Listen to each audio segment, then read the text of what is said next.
밤새 눈이 많이 내려 또 온 세상이 하얗게 바뀌었습니다. 올해는 눈 구경을 많이 하게 되네요.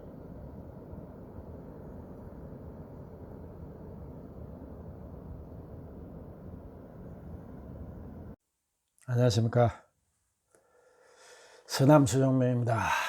간밤에도 눈이 많이 내려서 지금 온 세상이 하얗게 변해 있습니다. 올 겨울에는 유독 눈을 많이 보는 것 같습니다. 눈이 많이 내리는 해에는 풍년이 든다는데 올해 좋은 일이 많았으면 참 좋겠습니다.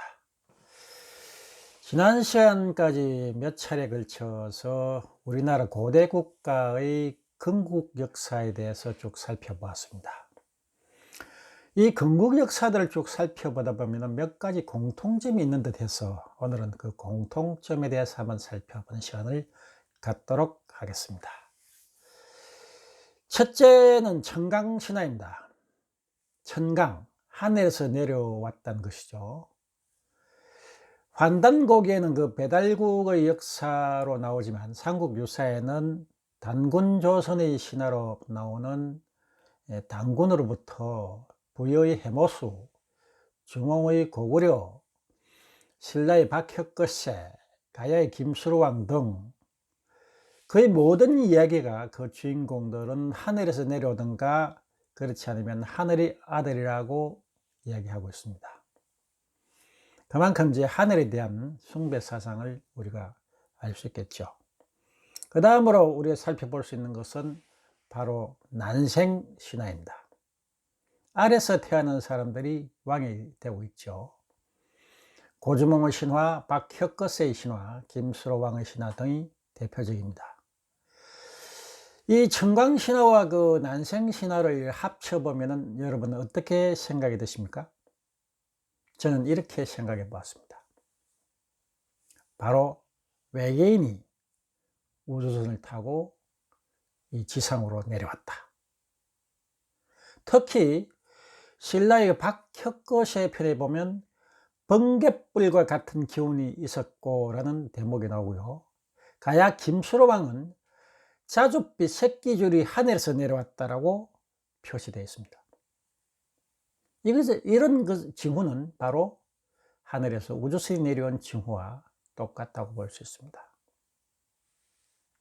그런데 그렇게 그 앞선 문명의 우주선을 타고 내려온 외계인이 왜 고작 왕으로 받게 되지 않았을까?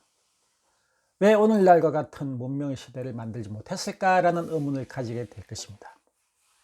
자, 그렇다면 여러분, 거꾸로 여러분들이 타임머신을 타고 고대 국가로 갔다고 생각해 보십시다.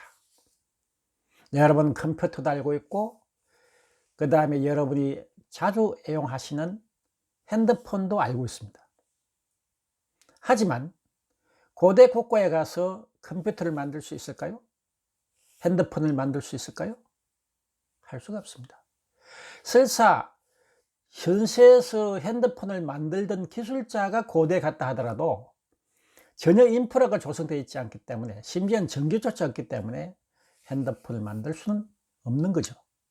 기껏해야 어떤 음식이 더 좋고 또 어떤 방법으로 농사를 지어야 보다 나은 농사가 될 것이며, 또 어떤 전염병이 수인성이기 때문에 물을 끓여 마셔야 한다라는 정도밖에 지식을 전할 수 없을 것입니다. 그렇습니다. 그렇게밖에 안 되기 때문에 그 사람들은 오늘날과 같은 어떤 문명을 설사 알고 있었다 하더라도 써먹을 수가 없었고, 단지 보다 앞선 기본적인 지식을 제공할 수 있었기 때문에 존경을 받아서 왕으로 오를 수 있었던 것입니다. 그 다음에 세 번째 우리가 살펴볼 수 있는 것은, 많은 이야기 속에서는 짐승들이 같이 나오고 있습니다. 동물들이 나오죠. 예를 들어서 단군신화에 나오는 웅녀와 호랑이 이야기, 그 다음에 신라의 이 건국 이야기에 나오는 닭과 말, 수로왕의 탄생 신화에 나오는 거북이 등등 많은 짐승들이 나옵니다. 흔히 이걸 가리켜서 이제 토테미즘, 동물 숭배 사상이다라고 이야기를 하지만, 단군 신화에 나오는 그 호랑이와 곰의 이야기를 제외하면은 별로 그렇게 존경한다는 차원이라기보다도 알을 수호하는 동물로 표시되고 있습니다. 그러므로 뭐냐면은 반드시 어떤 그 존경의 대상도 있을 수 있겠지만 반드시 그렇지는 않고 오히려 우리와 친숙한, 늘 가까이 있는 동물로 그렇게 표현되고 있다는 것이죠. 그래서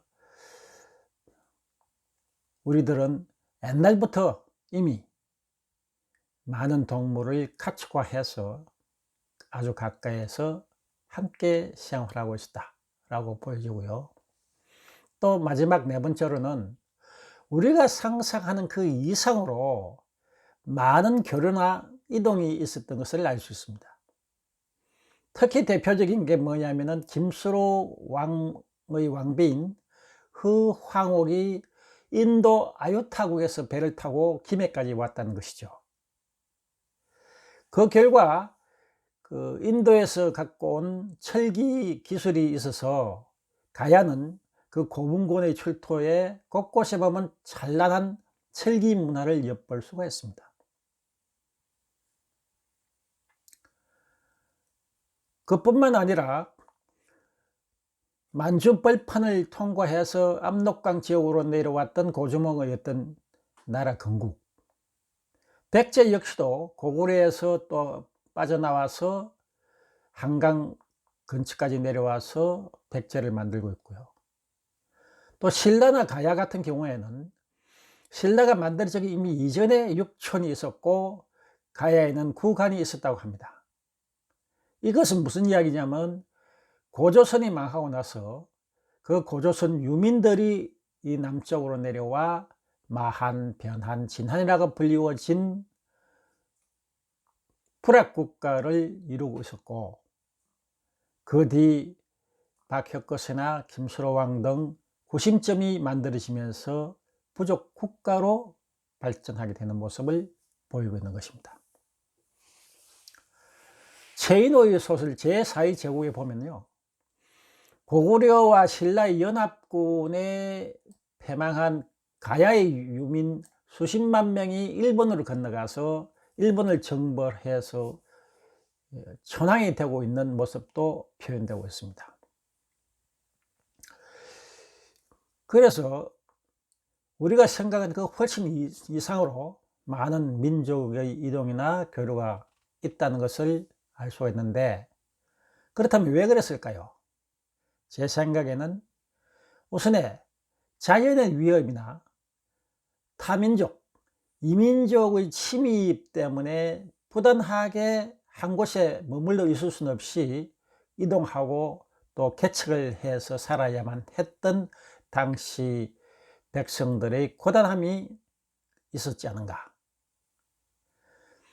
좀 살만하면 어떤 자연재해가 닥치고 또 좀 살만하면 다른 민족이 침입해 왔기 때문에 어쩔 수 없이 절박한 심정으로 많은 이동이나 교류가 활발하게 이루어지지 않았나 라는 생각을 해봅니다. 다음 시간에는 가야의 건국 역사에도 나오고 신라의 역사에도 나오는 석탈이라는 사람은 어떤 사람이었을까라는 것을 한번 살펴보기로 하고요. 고대 국가의 공통성, 하늘에서 내려온 얘기, 그 다음에 아래서 태어난 이야기, 동물들과 친숙하게 생활했다는 이야기, 마지막으로 민족 이동과 교류가 활발했다는 이야기를 오늘 전해드리면서 30회를 마무리하겠습니다.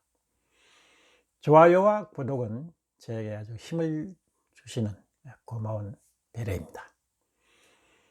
행복한 나날 되시기 바라고, 혹시 눈길에 위험하지 않도록 조심하시기 바랍니다. 감사합니다.